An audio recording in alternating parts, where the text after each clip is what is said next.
Hey everyone, welcome to Queerly Recommended, the podcast where we recommend queer books, TV shows, films, video games, and more. I'm Tara Scott. I review queer women's fiction at the Lesbian Review and Smart Bitches Trashy Books. And today I am recommending a historical mystery novel. And I'm Kris Bryant, a contemporary romance writer for Bold Strokes Books, and I will be recommending a Netflix show. If you would like to support the show, you can contribute to our Ko-fi. Ko-fi is a site that lets you support your favorite content creators, including us. If you're interested in supporting the show, we have a link in the show notes, or you can visit ko-fi.com/queerlyrecommended.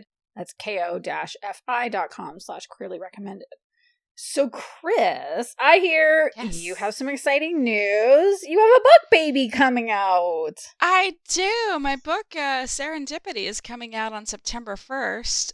At the Bold Strokes Books website, and then September 13th worldwide. No, just everywhere else. General release, yeah. What's it about? Yeah, Tell us all about it. It is about a super mega international pop star who has it all. Her name is Bristol Baines, and she has everything she's ever wanted. She has a mansion. Her mom lives, in a huge house near her with her brother. And it's a gated community, and she travels around the world, and she just puts on all these amazing concerts. And she is ready to walk away from it all because she cannot have anything other than that. She can't have a relationship because she doesn't know if the person's dating her because of who she is. And it's just really hard for her to do anything in the world without being mobbed. So, think of Taylor Swift trying to go out. Or Ariana Grande, somebody like huge that's trying to go out and go to the mall or go to have coffee at Panera or something. Yeah. It just wouldn't happen. It would just cause a big chaos. So she wants out of it. She wants out of the whole music industry, and she's ready to walk away. She hasn't signed with her record label for the next 3 albums. She's been holding them off because she knows at the end of the tour she's going to quit. So there's 6 weeks left, and they lose one of their opening acts. It's actually one of my characters from, I'm going to go ahead and drop a spoiler right now. It's Allie Hart from Jolt. Ooh. She's actually she's opening up, but Bethany's having a baby, and she has the baby early. So Allie she has to leave the tour. So they find they're in Denver at the time, and they find a local musician, Annie Foster, and they ask her if she wants to do the 2 shows in Denver, open up for not just for Bristol, but there's a group called Fast Cars. So it's like the little opening act, and then there's the bigger opening act, and then there's the headliner. Yeah. So she does the show for 2 nights, and very successful, and they really like her. So they asked her to go ahead and finish out the tour with them. Yeah. So basically, you have Annie Foster, who's climbing up the musical ladder, who wants what Bristol has. And Bristol's trying to get out. So she doesn't want to start anything because she feels like they're on different paths. And they are. They're on completely different paths. She doesn't want to hold Annie back. But at the same time, she's getting invested emotionally with her. And it's just a good love story, low angst. And if you like music and musicians and just the whole scene of concert life and romance, then pick it up. That sounds really lovely. Do they get together at the end? I don't know. Hard to say. It is a romance novel, though, so probably yes. Or you're going to have every fan revolting and burning Goodreads to the ground. Right. So that would, So there's a spoiler alert. There's a happy ending. So I like the sound of this. That's my news. That's my book. I think I'm going to read this one because I am kind of a sucker for celebrity romances, and also I think the thing that has me most excited about this, and I feel like you and I have barely talked about this book. We've talked a lot about some of your other books that you've written since we started the podcast. We talked a lot about your last book. But the thing that has me excited about this is I know how much you love music. I know. I love it so much. And so I feel like you're writing about 2 musicians, and given how much you love music, I feel like it's going to just add a little bit of extra spice in there that... Maybe spice isn't the right word, but flavor or texture or however you want to put it. You can definitely tell that this is something I stand behind and I love. Because once you love something and you write about it, I mean, it really it comes across, in your writing. Yes. It does. It picks up. Exactly. I think another amazing example of that, which maybe is partly brought to mind because a reader was asking me about it on Twitter yesterday, is Rachel Spangler's book about curling. Oh yeah, I saw that. Yeah, that I think it's called Fire on the Ice. Or Fire and Ice. Yeah, Fire and Ice. I think hers is Fire and Ice. Tamsin Parker wrote the Olympic erotic romance Fire on the Ice. Right. You talked about that. Does have ice sports, and so if you're into like Olympic ice sport stuff and like fisting, I guess, then that's the book for you. I think that how did we go from this sweet musician type romance to fisting? How did this happen? I know. But Rachel Spangler's book, like, you can tell that they love curling. Yes. Like, it's just there. Or even like their tennis romance, which I will not remember the name of for sure. But again, you can just tell that they love tennis. Like, there's just something so special about when authors write about stuff they truly care about. So yes, I'm excited about your book. Full circle. Right. Back to your book. Yeah, so anyway, Serendipity. Go get it. And it's pre-order it. Yeah, it's super cute. I really like it. And that's my last book for 2022. Really? This is it, September. Yeah, because Catch doesn't come out until January. Well, also, to be fair, and I don't think I think we missed talking about it, because again, I may have fallen down with COVID for a while. But you also recently were part of a little trilogy series. Right, yeah. Stranded Hearts with Amanda Radley and Emily Smith. We had to write about people getting stranded together. Cute. And so that was just a quick novella. That was just kind of for fun. And so that was out earlier in the summers in July.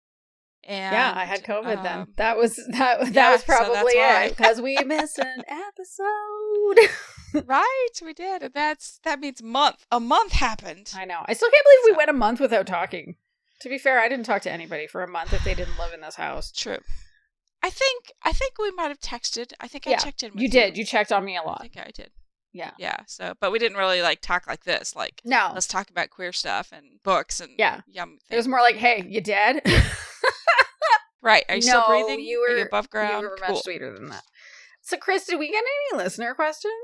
We did. I know. We did, and some of them were interesting. I mean, I like thought-provoking questions, but at the same time, I'm overwhelmed by them. Okay. So, Salem West said, please describe the universe and share 3 examples. And I think, she was mostly just fucking with us, but I also think, let's take the question anyway. Thanks, Salem, for the thought-provoking question. Do you want to go first? No, by all means. I'm going to gather my thoughts and piggyback on you. So, I cannot describe the universe because I have not learned enough. But what I can talk about is my relationship with my understanding of it. Which I wonder. You're going deep. I wonder if that's close enough. So, around when I left the church, because I think I've talked about this before in the podcast, that I used to be, I was raised Baptist. I was evangelical until about 8 years ago. And I went through some personal stuff that I would rather not get into, because let's keep things light. But I went through some stuff that, I realized it was time. And I think when you're immersed in that kind of environment for so long and you come out of it, there's this it's very difficult. Because in many ways, I feel like I've left a cult. And frankly, I kind of have left a cult. Because if you look at the definitions around high control environments and all of that, if that's not evangelicalism, what is it? Let's be real.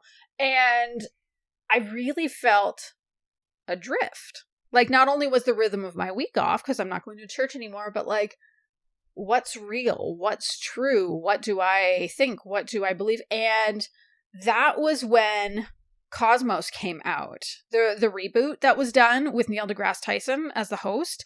And I know Neil deGrasse Tyson is a bit of a problematic dude, but I found that series so incredible because there were a couple of there are many concepts in it, but for me, there were 2 concepts that I found so helpful, and one of them was the idea of the cosmic calendar. And if you look at how long has the universe been around? Mm-hmm.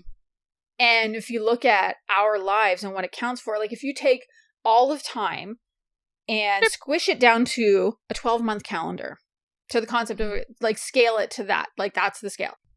A human life is like a second or less than a second in a whole calendar year. So there was that. And then there was the concept of the knowable universe, which is that like, yes, we've been able to send out telescopes to take photos. And so they can see to a certain point, but it goes even past that. How far does it go? We don't even know.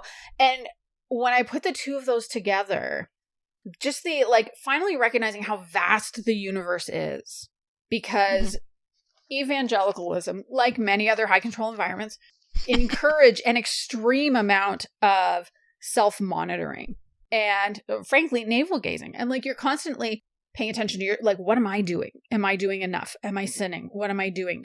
And reporting on yourself and all this shit. And I found it so incredible to realize none of that matters. None of it matters. When we look at the scale of the universe and how small we all are, nothing really matters. And if nothing matters, you get to ascribe what matters to you. So for me, that's the importance of my relationship with the universe, because I get to decide what matters. And so then I think about that and it's like, so then my main principles that I live by is like choosing love for others and for myself and constantly trying to like, have I done my best?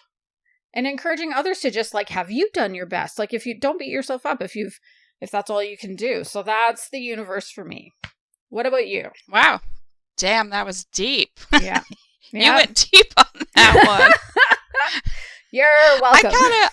I'm more of like the fluffy, like the universe is everything, you know, it's the love we feel, it's the grass we mow, it's, you know, the cars we drive, it's the pets that we save and rescue, you know, it's the kids we have for those people who do have kids, you know, it's the air we breathe, it's everything, it's the adrenaline rush of a first kiss, you know, it's the overwhelming sadness when somebody dies or something in your life, like really is very sad. You know, it's what we see, it's what we can't see. It's everything. And, you know, I think it does matter what we do to us. It matters to us. Yeah, you know, like exactly. Even though we're just like a blip, you know, live your best life. Be sweet, be kind. Most people aren't doing that. You know, I can't believe how much life has changed the last 4 years. Yeah. The kindness factor of humanity has really declined, and I'm sad by that. So I am trying to do things that will help elevate that, including I will now be the confronter of bullies. Like life's too short. We learn this a blip and it's over. So that's right. Let's make it a good life. I agree. So what's our next question? Kale Gallagher says, what is your current culinary obsessions and why? I'm going to go first because I don't have any. Like, here's my excitement. Like, when I'm writing and reading and working, I don't really cook. It's just not my thing. But let me tell you something. A couple weekends ago, I went down to Pomme de Terre Lake, and there was a fruit and vegetable stand that an Amish community had. And so I went there, and I really don't know what it was called. It's a little watermelon, and it's like almost fully green, like dark green. It doesn't really have a whole lot of the lighter green lines. It's called like a sweet gem. Maybe it's called a sweet gem watermelon. It was like the best fucking watermelon I've ever had in my life. And I still think about this 2 weeks later. I'm on this fruit kick right now, and I found like the best nectarines at the local grocery store. I was like, oh, you know, here's the deal. If somebody cuts me up a nectarine, or if I cut up a nectarine, I will eat it. I just to eat it, like it's just too stringy and stuff. But if it's cut up, I'm such a princess. But if it's cut up, I'll totally eat it. So like right now, my food obsession is fruit. Like I can't get, like right now is when all the fruits are like sweet and they're ripe and they're ready for me. And this is my happy time where I have fruit that I love. As a matter of fact, I'm going to go get some more of this today once we're done. That's a good plan. Yeah. Thank you. What about you? What is your current culinary obsession? I don't know that you could call it culinary. Right. We'll just go with food then, because culinary is a strong word. Yeah, it's a super strong word. I mean, I have been on a real big Slurpee kick since I had COVID, because that was just like the frozen Coke drink felt so good on my throat, and then it was like, but it also feels good for my feelings. So that's it's a sugar rush. The sugar rush. That's been a thing. So yesterday I had, actually, this could turn into an obsession. So I went for dinner with a friend who just out of nowhere was like, hey, do you want to go grab a burger? And I was like, yeah, why not? And we went to this restaurant. It's a small chain in Calgary. Maybe there are other locations. I don't know. But it's all Halifax-inspired food. So Halifax is one of our maritime cities here in Canada. It kind of does have its own sort of culinary cuisine. And I saw they had lobster rolls on the menu. And I thought, well, I've never had one of those. And I don't know if it's a good idea to have a lobster roll in Calgary. But I'm going to try, mostly because their commitment to being a Halifax-style restaurant. I thought if anybody's going to do a good job in Calgary, it's going to be them. It was so fucking good. Oh my God. Really? It was so delicious. Oh man, like the lobster was delicious, but also I think for me it was the bread that they put it in, because it was like, so you get 3 pieces and it's almost like they took a super soft baguette and they cut like chunks out of it, and then they cut like a partial chunk in it, and that's where they stuff all the crab meat, but the outsides are toasted. They're like buttered and toasted. And so it's like soft and kind of crunchy, and it just, if I could marry, I actually did say to my friend, I said, like, if I could, I want to marry this food. If I could marry food, I would marry this food. Like, I'm very happy with my marriage, but like that food was really good. So maybe that's my new obsession. Yes. So you need to go to P-Town, because in Provincetown, like lobster rolls is like a staple. Everybody has them. Like there's the lobster pot and they have lobster rolls. Every restaurant has a lobster roll. I honestly have never had one before because I'm not a seafood lover. But you had me at bread. I mean, I'll eat the bread all day long. That's the bread and cheese. I could eat bread and cheese my whole life. You can have my cheese. We can both have the bread, and then we can tuck a little bit of lobster in mine. Yeah, you can have the lobster meat. I'll take the bread and the cheese. Okay, all right. We can share the bread. Okay, it's a plan. Good. So what's the next question? Oh, next question. Yes, Jess Marlowe says, "Who were your lesbian icons as a teenager?"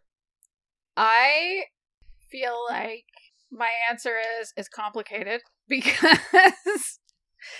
as I've said before, earlier in this episode, I was raised Baptist. I thought I was straight, even though when I look back, like, that girl was not straight. Right. But I never knew why at the time I was so drawn, but I was really, really, really, really into Katharine Hepburn at the time. And it's only as an adult I learned that she was a lesbian. And I just thought she was this incredible actor. And it's like, no, she had that big dyke energy. Like, she had a vibe. Yeah, she had the vibe. She had the vibe. For sure. So I would say her for sure. And then it's tough because like in the 90s, there weren't a lot of famous out queer women. I don't think. Right, so that's why I went with the whole vibe thing. Yeah. Like, my answers are just my vibes. Like, who I got the vibes from. Yes. And, like, spoiler, like, they're not gay, but I got the vibe from them. Like, yes. For example, Joe from Facts of Life. Yeah. Yes. Yeah. Yes. Very vibey. Mm-hmm. Very vibey. And I like, as a matter of fact, I had to Google. Nope, straight. What? Oh, really? Yeah, straight. Yeah. I'm like, what? And then, like, and same thing, Ali Sheedy from Breakfast Club. Oh, yeah. Even though she was like, wanted to hook up with one of the other characters, like she just screamed queer. She had a queer vibe. Especially in the Breakfast Club. Yeah. Like extremely queer vibe. And then everybody here is going to love this answer so hard right now. Mm-hmm. Like they're going to be like, high five, Kris. So, Watts. What's Watts? Mary Stuart Masterson from Some Kind of Wonderful. Queer vibe. Yes. Queer vibe. Yes. Totally would have dated her. Well, I think Janine Garofalo gave me a vibe. Yeah, she did. She did. And I liked that she was snarky. Always. I found that really attractive. Like, I still, like, I use her lines from, what is it, The Truth About Cats and Dogs? The one where she's like, you can love your pets. Just don't love your pets. Truly. It's wrong and a crime. It is. You know, and plus, like you mentioned earlier, because I love music so much, it's been such a big part of my life. Yes. And so, and I was just kind of I was attracted to so many different musicians. And then the musicians who I knew were queer, Tracy Chapman, Katie Lang, Melissa Etheridge. Yeah. And my big thing when I was a teenager was Madonna. Oh, queer vibes, gays love her. She loves the gays. Yes. For sure. So looking back, hindsight 2020, you can see your younger queer self trying to figure it out. Mm-hmm. It's like, oh, of course I like Joe from Facts of Life. And of course I like Dally Sheedy from Breakfast Club. It makes sense. Of course. So, yeah. Yeah. That's so true. One final question. Wendy says, if you have the power to make one sapphic book into a movie, which book would it be and who would play the leads? And I feel like the only one we were both able to really hit on was, luckily, already being made into a movie, The Seven Husbands of Evelyn Hugo. Woo! Woo! But I don't think we know who we would want to have play the characters. Not all of them. I still feel very strongly about my suggestions for Evelyn. I know. I think your suggestion is too old, but go on. No. I said Shakira. How old is Shakira? We're going to search this up together. She's probably she is 45. She looks fantastic. She does look fantastic. I think it's just a question of whether she can act. Yeah. But I kind of feel like when I was listening to the book, I was kind of picturing somebody like Shakira anyway. Yeah. And I think Monique, it's so funny because this is hard. This is a hard one. So Monique, I would pick who is that woman from Sleepy Hollow? Because she was really good. We're gonna look that up too. Sleepy Hollow. Do you remember that TV series, Sleepy Hollow? No. Really? It was pretty good. It was from, if I found the right one, it was from 2013. I did find the right one. Nicole Bahari. I think she would be fabulous. For Harry, I'm thinking kind of he was in The Queen's Gambit. He played the little boy that played the drums in Love Actually. Oh. Thomas Brody Sangster. Yeah. Yeah, I think he could be interesting. Think he would be Harry? As Harry? I don't know for Celia either. Yeah, that's a tough one. Celia, I feel like could be just about anybody, but I do agree so I'm not sure I agree specifically with Shakira, but I would also want to see a Latina woman play it, just because she's a Cuban American. So I mean, if you could find another Cuban American to play her, that would be ideal. But her hips don't lie. I mean, no, I hear that. I just don't. Yeah. But in terms, I think she's a lot. Yeah, she looks a lot younger than 45. That shocks me. So she looks great. But I also think, in terms of which ones of your books I would like to see turned into movies, I would like to see the Ireland book turned into. Oh, really? Forget Me Not. Yes. I think that would be great. Don't you? Like the American that goes to Ireland. Right. It would be so beautiful. It would be so beautiful. And it would just be the most chill, charming rom-com. The kind of rom-coms that don't get made anymore. I know. That's so sad. But make it into a 90s style rom-com. But with people today. I don't know who I want to play anybody. I don't care about that part. My main thing is give me Ireland on the screen with two girls falling in love. Right. Let's do it. Okay. I'm down for that. I'm down for any of my books, really. Oh, yeah, right? Hollywood. Make Kris's books into movies, please and thank you. Please. Yeah. So, Kris, what have you been reading or watching? Okay, so Alone finished. How do we feel about the ending? We don't like the ending. Oh, no. I don't like the ending. I don't like it. Was it just the wrong person? Was it, the wrong person won. Oh, no. And it's $500,000, and this person who won was just kind of meh, whatever. Whereas other people were like, this is life-changing for me. I could get some land and put my yurt somewhere else and have a classroom, because one of the contestants lives in a yurt.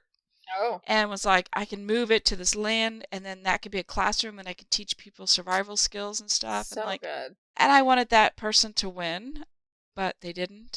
Great, I just ruined that.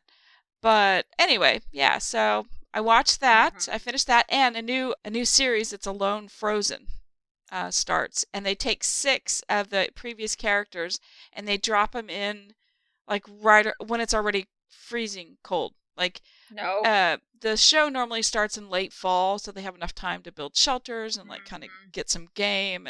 But this one drops them right in the middle of the winter, up in, like, northern Canada, like even further north than you. Where are they? Well, I'm not that far north. I know, but you're more north than I am. Well, it's true. So. I am 4 hours north of the border, but there are many, many, many, many, many more hours north to go. So right, there's a ton. It's like in one of the territories. I know, like Labrador, wherever Labrador is, Labrador Island, Labrador. Labrador is a maritime island, so it's all the way out on the East Coast. East Coast north. My understanding is that their winters are bullshit. Like, very cold. That's what they're doing. Very windy. Lots of snow. Quite insane. Well, good luck. I hope they don't die out there. Yeah. Well, the good news is there good news? They have they have the walkie-talkie, and they have to tap out. Like, they have it on them at all times. And so, like... And can they be checked in on? Like, Yeah, they do. Like, at the very end, when, people are dropping, like, 50, 60 pounds... They do med checks, and they check, and they'll pull you if your body's shutting down. Oh, okay. So, like, say if the production crew are, like, if they go to check in and they don't hear anything back, then they're going to go find that person. Right. Okay. Well, that's good. Hopefully they check on them a little more frequently. But here's what I love about this one. Oh, yeah. Canada. Winners. So this Frozen series has 3 men, 3 women. Interesting. Woo. Interesting. I'm pretty excited about that. Yeah, because normally, like, there's like 3 or 4 women max. There's like 10 people, and the women are usually 3 or 4. Yeah. And so this is split 3-3. That's pretty cool. So I'm pretty excited about that. And they're in different places. They'll never see each other.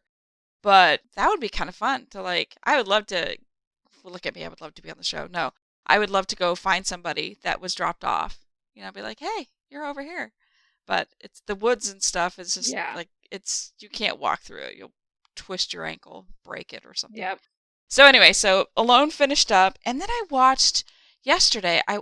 This is unbelievable. Okay, so I watched a documentary because I think you and I have talked about this. Like, at some point you hit an age where documentaries are, like, amazing. They're like the best thing ever. And yeah, so I watched Trainwreck, Woodstock 1999. It's on Netflix. It's a 3-part series where day 1 is the first episode, day 2 is the second episode, and day 3 is the third episode, and that's it. And so here's the really weird thing. I almost went to it. Really? I almost went to Woodstock 1999. Yeah, because, I love music so much. And the draw it didn't have a big pull, like who was the lineup. It was a little bit harder than I like. So I did Limp Bizkit, Korn. Oh yeah. Red Hot Chili Peppers. I love Red Hot Chili Peppers. Yeah. But so you watch this, and the thing is, you have like 400,000 people that were there. Like at one point, they had 400,000 people, and like they didn't have enough sanitation. They wouldn't let you bring any food or water in, and so like they had Johnny on the spots, and I don't know how many there were, but there weren't enough, and they were getting backed up and just shit everywhere. It was horrible. And there was no like sanitation crew to get rid of the garbage.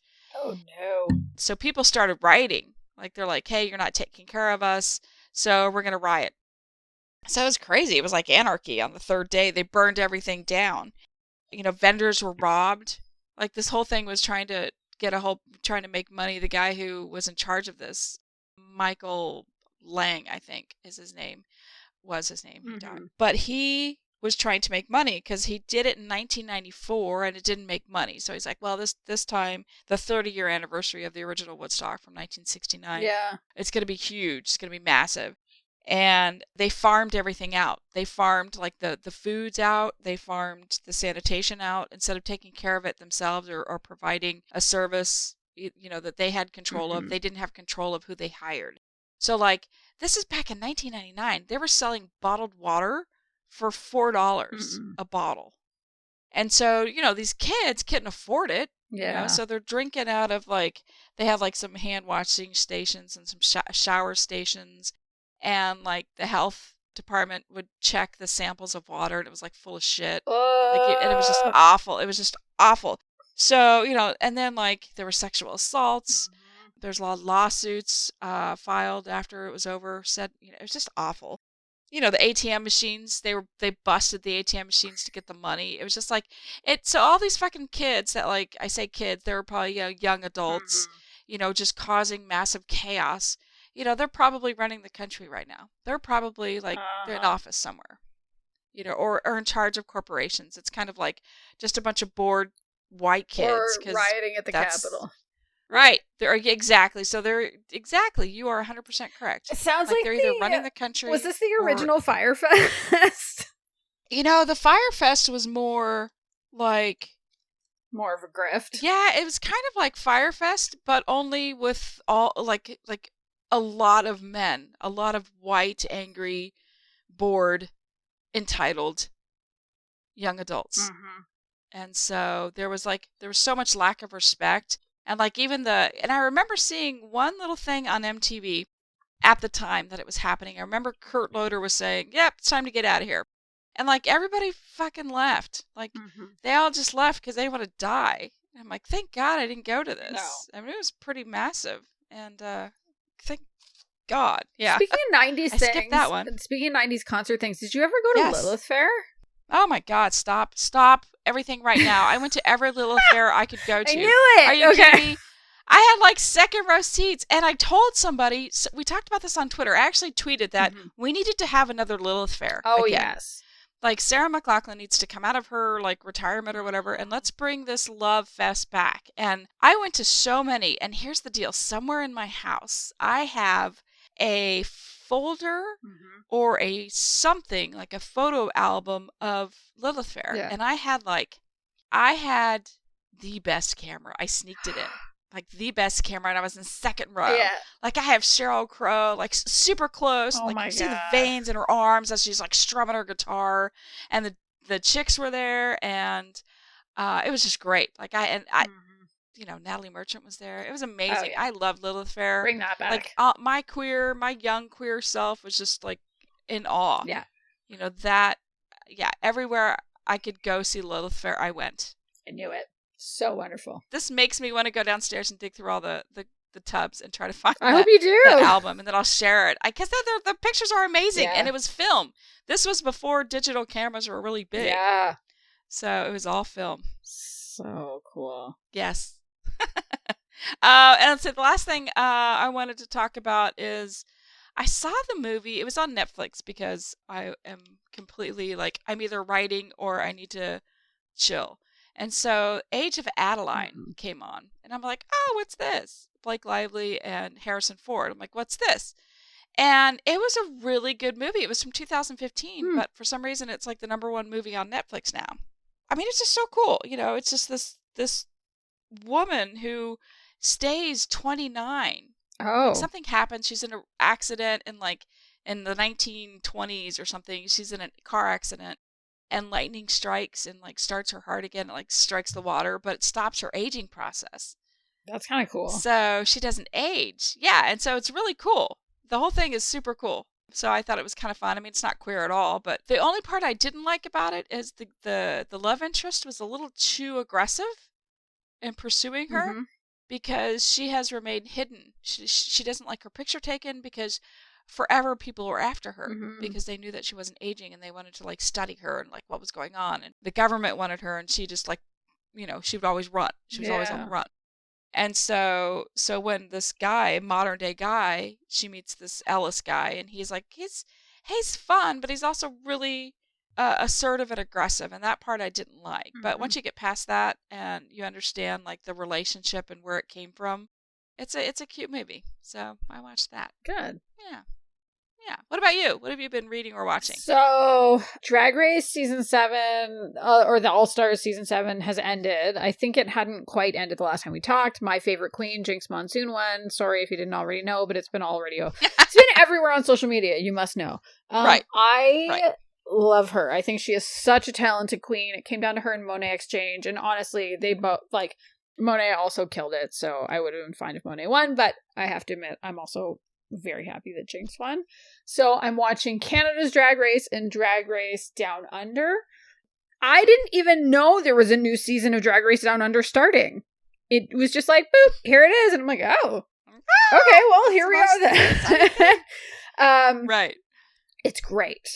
It's great. I really enjoy the Australia cast. I wasn't super sure about the Canadian cast, and I think, I said it last time, it's kind of weird going between, like, max budget production, All-Stars Season 7 to, hey, it's Canada's Drag Race. Like, can I borrow your lipstick? Yeah, exactly. The Calgary Queen, unfortunately, was sent home, which made me sad, because I really liked her. She's Métis, and I think is just so cool. Both of the Indigenous queens were sent home, unfortunately. But I'm curious to see how that ends up going. So that was fun. However, my obsession lately, like an absolute obsession. My last boss, she recently left the company, but we're still friends and still in touch. And we were catching up, and she said, "Have you been watching The Anarchist and on HBO?" And I said, "No." And she said, "I need you to watch it so we can talk about it." And I am fucking obsessed with this show. So the idea is, it's a 6-part HBO documentary series about, basically it's a bunch of Americans who really got into Austrian economics and Ayn Rand and call themselves anarchists or anarcho-capitalists and ended up down in Acapulco. There's one in particular, he got down there and he started this conference because he's like, well, there's anarchist conferences all over. Why can't I start one? And they called it Anarchapulco because of course they did. Yeah. And it's interesting because the filmmakers seem to be, at a minimum, they are highly sympathetic to this cause and to these people, if not like outright actually a part of the movement. And when you look at the discourse from what I would say actual anarchists, not anarcho-capitalists, they're like, these people are not anarchists. And really, like, the more you watch and the more you kind of listen to what they're saying, they're not. They are right-wing libertarians who don't want to pay taxes and don't want the government to tell them what to do. And they're going and just like acting like jackass colonizers in Acapulco. And the part I'm at now is somebody's been killed by the cartel because they fucked around and found out when it came to selling cocaine. And that's a bad choice. And so it's interesting because it has similar vibes to a cult documentary, but it's not really a cult in the sense that, like, it's not a high control environment. Like, yes, all of these people hold similar ideals, but when I think of other documentaries I would compare it to, I would almost compare it more to, like, Lula Rich. Did you ever watch that? No. Oh my god, you gotta watch Lula Rich. That's fucking great. Okay. So Lula Rich is about, do you remember the LuLaRoe leggings? Yes. I didn't know about them because I'm not American, and they were only ever available in the States.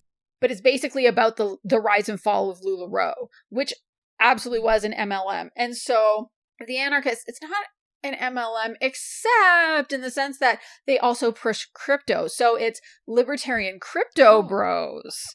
And where I found it really interesting was seeing what happened to the community when, what was it, 2017, 2018? Somewhere in there when Bitcoin hit $19,000 per Bitcoin.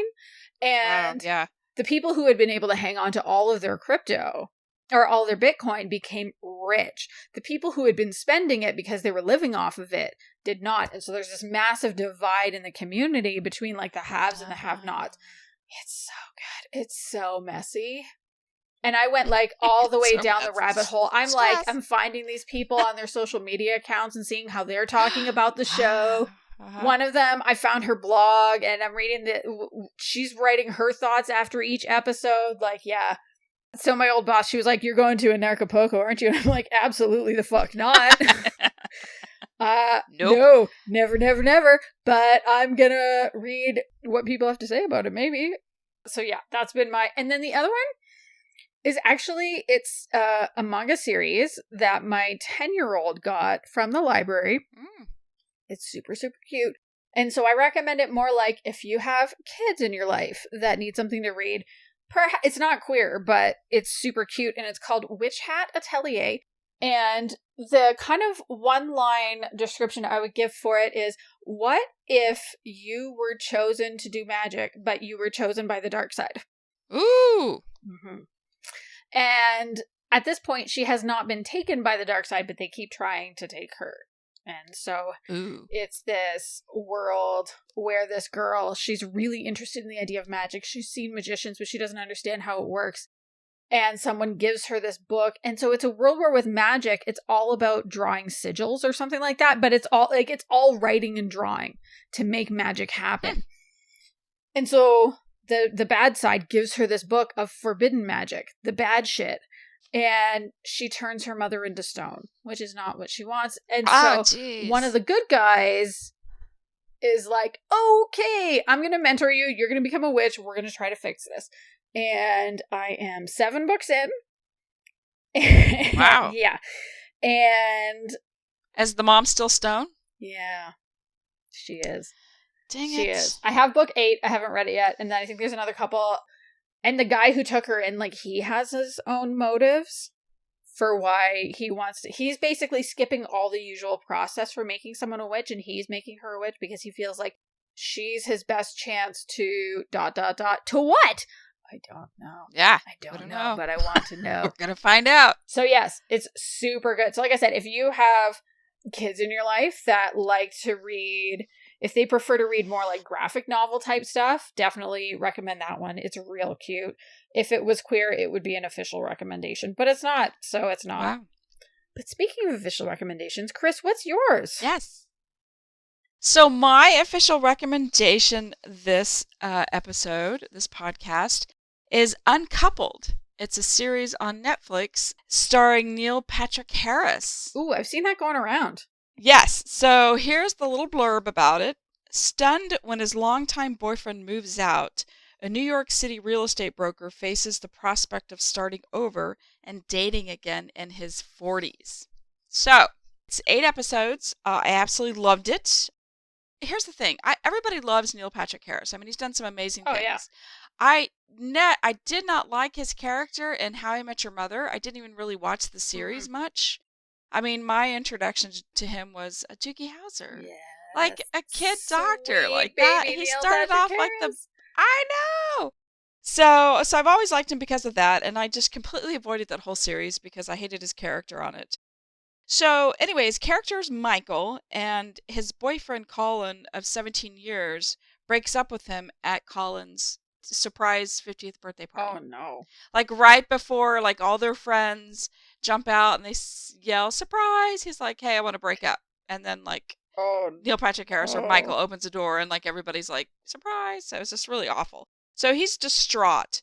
And, you know, he misses his boyfriend so much, but he dreads being a middle-aged single guy in New York City almost as much as he hates the fact that he got dumped. I mean, apparently it's like a really horrible thing. Apparently. So, have you never been dumped? Wait. Have you never been dumped, Kris Bryant? I have been dumped. Okay. I have been dumped. But I mean, like, the whole gay vibe in New York City, they made like a big thing about it on the show. It's like, oh, you're already old, you know, you're going to be a sugar daddy now or something. It's one of those things. So, you know, his friends are trying to, they try to support him. And after a week, they're like, you need to move on. I mean, a week. It's been a week. And they're like, you need to move on. He's like, I don't want to move on. So he doesn't know how to do anything. He doesn't know any of the apps. He doesn't understand that, like, after, like, on Grindr or Tinder, he needs to have a dick pic in his like, camera roll. So, because people, he goes, why do I have to do that? He goes, because people want to know. That's how you hook up nowadays. It's not, you know, meeting for coffee and stuff. It's strictly, you know, online, and it's an app.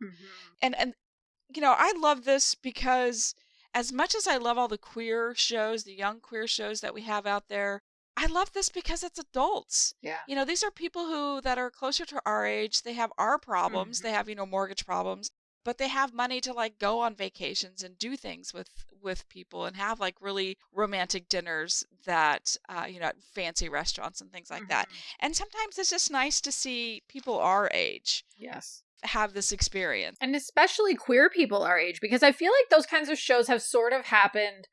Like, there's been straight shows about middle-aged people Right. where it's like divorce and getting back Right. on the scene. And like, I think the only one that's springing to mind right now is The Once and Again, which I think was out like 20 years ago or something like that. But like, there have been others where, for whatever reason, like either a spouse died or a divorce happened or whatever. Right. And we see that in like lots of movies, but you never see it as a queer story. Right. And so you never see and the distinctly queer challenges that might come with that, because the apps are different than what straight people are using often. Right. And the pool is a lot smaller Yes. than the straight pool. And that's one thing you have to do. I mean, they share friends. When you're in a Mhm. relationship for that long, you share friends, and some of them take sides Yes. and some of them don't. Yes. And so I love like one of his best friends and coworkers. She was really instrumental in like really propping him up and trying to help him. Mhm. And she's like, "Hey, there's Colin." They were at some wedding, and he's like, "There's Colin," because the world is small. Yeah. Your queer friends is small, and so people are put in situations where they're like, well, we have to invite both. Mhm. There might be a +1. Everybody's just going to have to deal with it. And so that's what you have to do. You have to be an adult about it. Yes. And so it's just kind of about his journey coming to the realization that he is single, that his boyfriend did dump him. Mhm. And he doesn't really know the reason why. I mean, you kind of find out, but you really don't know. So I'm sure that there's going to be a season 2. Yeah, so there's humor. Don't get me wrong, there is humor in this, and there's a lot of light times, Mhm. and I think it's actually billed as a comedy. I think that's how they Mhm. present it to viewership. But it was just nice to see people my age deal with this, because Mhm. it's life. It really is, and that's what happens sometimes. Yes. So I recommend it. And Neil Patrick Harris. I mean, he's adorable. He's wonderful. Yeah. And like I said, there's a lot of humorous parts in there, like when he actually is trying to take his dick pic. And oh, no. yeah.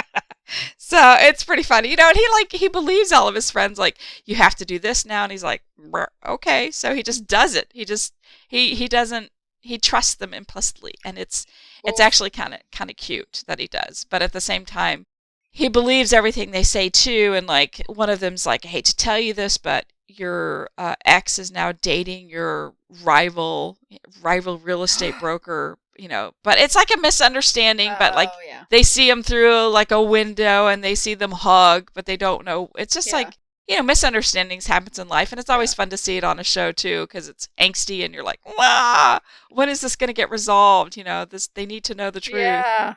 So, but it was a good show, and I think the episodes are short enough to where you can actually binge it in a day. And I think I did. Well, that's good to know. Next time I'm having a lazy day, maybe that's what I'll save it for, when I can just go and watch all of them at once. Yeah. Uncoupled. Highly recommend. All right. What about you? What is your official recommendation of this podcast? Okay. I think we've talked before about how much I love Anne McMahon's books. We must have. Yes. We must have. Yeah.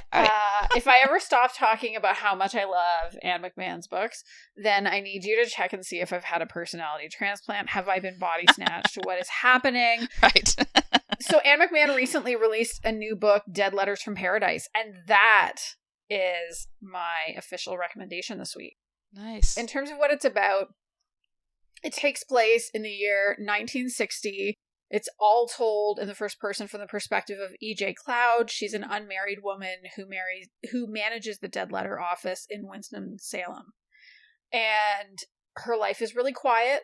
She works really closely with one colleague who is a Black woman named Lottie. She's lived alone since her parents have died. She doesn't really seem to have many friends. like Lottie is kind of the closest thing that she has to a friend, really.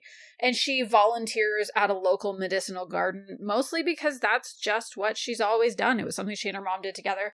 But one day, the woman who manages the garden hands her a stack of letters that had been sent there because they're addressed to someone who doesn't exist, who's never had anything to do with the garden, and says, here, you manage the dead letter office, you deal with it. And EJ's like, what the fuck? They were delivered where they were supposed to be delivered. And the woman is like, yeah, but that person isn't here, so it's your problem.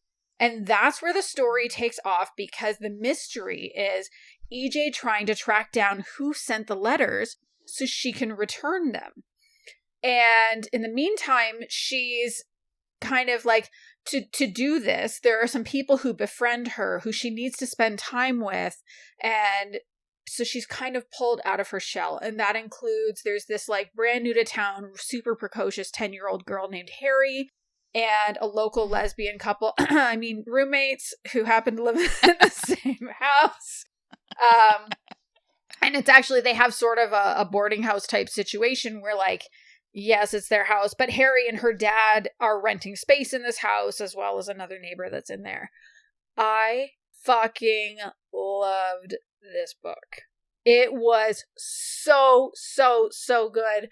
And I think for me, it's just like, it is such an incredible character study. We get so deep into who EJ is and who she starts as at the beginning, that quiet, private, small life, to at the end, like, she's so vibrant and has a found family, and it's so wonderful. So when it starts, like, she talks a lot about how, like, well, this is what I do because this is what my parents did. Like, she's still living according to the super strict standards that her mother had raised her by. Her mother was a part of the Moravian community. I don't understand what that means, except that it's some type of religious community. And she just never really questioned, and she's still in those same rhythms. But, like, she just grows so much. And given the time it's at, like, we see her start to have an awareness of, oh shit, like, the way Black people are being treated is actually not okay. It's like she starts thinking for herself. And so she had accepted sort of what her parents don't come across as, like, any kind of, like, particularly racist or anything like that. But I think it was just that casual, well, this is just the way things are perception that a lot of white people had that upheld white supremacy. And so she's looking at more of the, like, this is when the lunch counter sit-ins were happening in Winston-Salem. So that's kind of a thing that we see there. And she starts, like, seriously considering it and realizing, I need to do better. How can I do better? Like, really taking on that Maya Angelou, when you know better, do better kind of thought. So, like I said, when she's investigating the letters, she spends a lot more time with Harry and those two lesbians, Faye Marian and Inez. And the more time she spends with them, the more she learns about herself, because they see aspects of her that she would never have seen otherwise. And they help her see that, oh, maybe I can do new things. And so there's this really lovely, and I honestly don't think this is a spoiler. There's this really lovely moment towards the end where she has Faye Marian and Inez over for dinner. And you get the sense that she doesn't have people over for dinner. That's not a thing she does. And so she goes to their place a lot of times. And then it's like, oh, she's grown enough that she can start to host and she can bring. So instead of her visiting in their lives, she can invite them into her life, which I just thought was so lovely.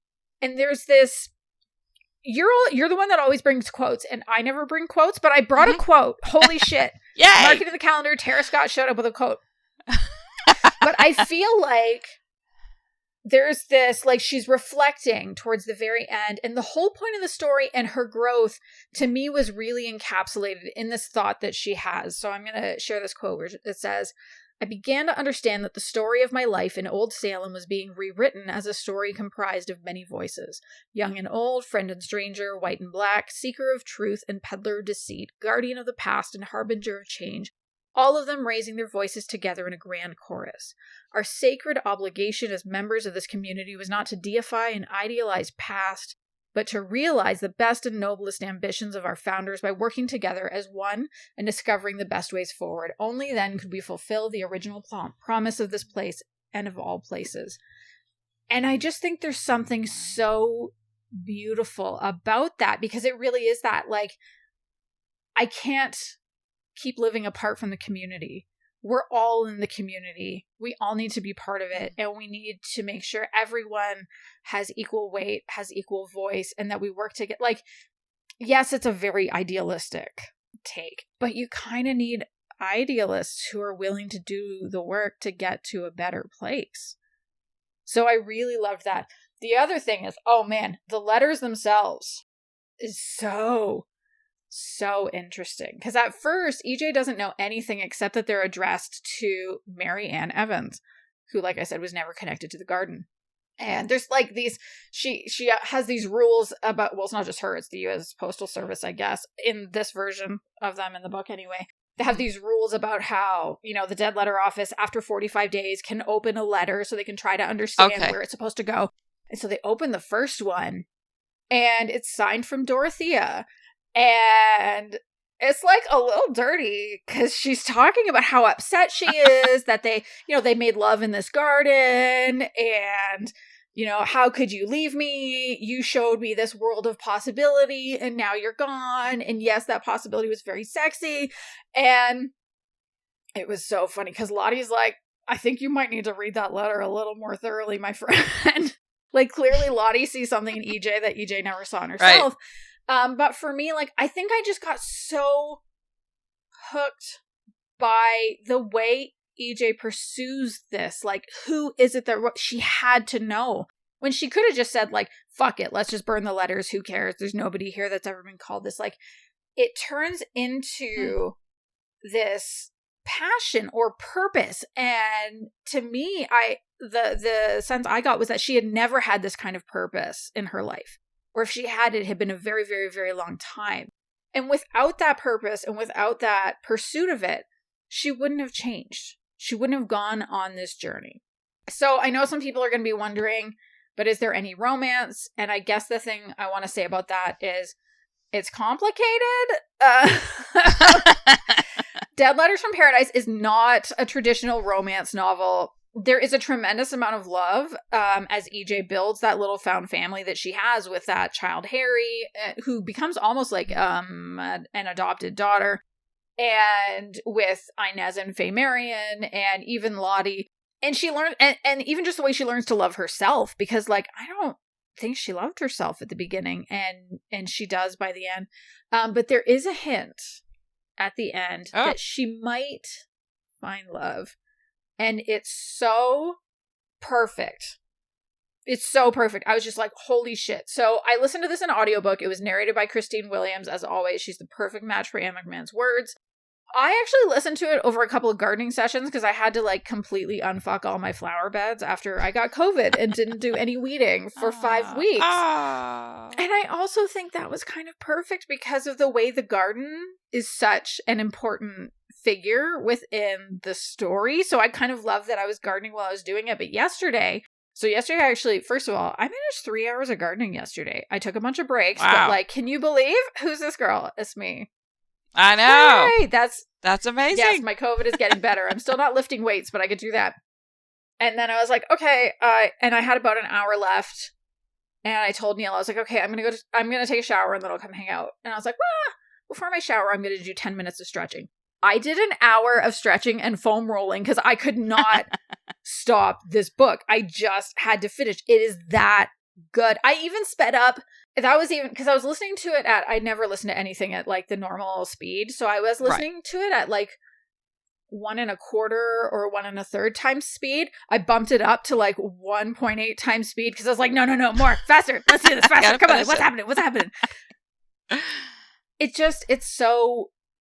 so beautiful. It's the reminder, I believe it's the reminder we all need that we live in community and that we have to do better when we know something is wrong. I think this might be Anne McMahon's best book. I feel like it's a little hard, though, to compare to her. I think her other best books are Backcast and Goldenrod. Goldenrod is the third book in her Jericho series. But those are ensemble pieces where we see multiple perspectives kind of all the time. And this is so different with it being that first person. I almost feel like it can't compare. It's like nothing I've ever read from her before. It's like nothing I've ever read before. I love it. Run, don't walk. Go get this book. Why are you still listening to me talk about it? You should have already purchased it by now. And that's it. That's all for this episode. Thank you so much for joining us. If you've enjoyed the show, please hit the subscribe button wherever you listen to podcasts. You'll get notified when we release a new episode. If you have a friend that you think needs a bunch of queer book, TV show, movie, whatever recommendations in their life, please tell them all about it. And if you'd like to support the show, like I said, we have a link to our coffee in the show notes. Not necessary, always appreciated. Or if you want to connect with us on your favorite social media sites, just search for Queerly Recommended on Instagram, Twitter, and Facebook, or email us at podcast@queerlyrecommended.com. Goodbye, everyone. We did it. Hooray!